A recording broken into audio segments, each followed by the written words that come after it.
बिस्मिल्लाह वस्सलामु अला रसूलिल्लाह वसल्लल्लाहु नबील उम्मी। दोस्तों, मैं हूं doctor Matloob Ahmad. On air homeopathic materia medica का सिलसिला की अगली दवाई है कैप्सिकम। मुंह से लेकर मक्कत तक ख़ास तौर पर हार्ट बर्न, जिसको लोग कहते हैं कि सीने में जलन बड़ी होती है, तो उधर ये बड़े अच्छा काम करती है।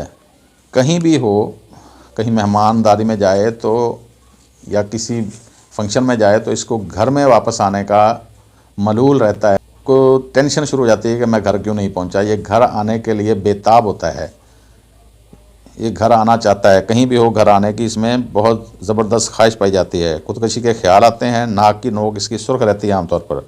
मोटे लोग जो थोड़ी सी मेहनत से, मुशक्क़त से, पसीने से शराबूर हो जाएं, उन पर बड़ा अच्छा काम करती है। गले में आमतौर पर सुर्खी और जलन देखी जाती है। सर्दी लगने पर प्यास आती है, ये इसका ख़ास सिम्टम है कि उधर सर्दी लगती है, उधर प्यास लगती है।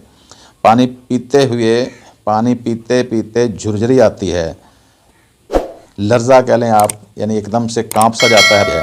शराब की शदीद ख्वाहिश होती है, पुराने सुराख पर बड़ा अच्छा काम करती है। आमतौर पर टेस्टिस ठंडे होते हैं। आमतौर पर मरीज़ को सर्दी ज़्यादा लगती है और ख़ास किस्म की नमर्दी की भी ये बड़ी अच्छी दवाई है।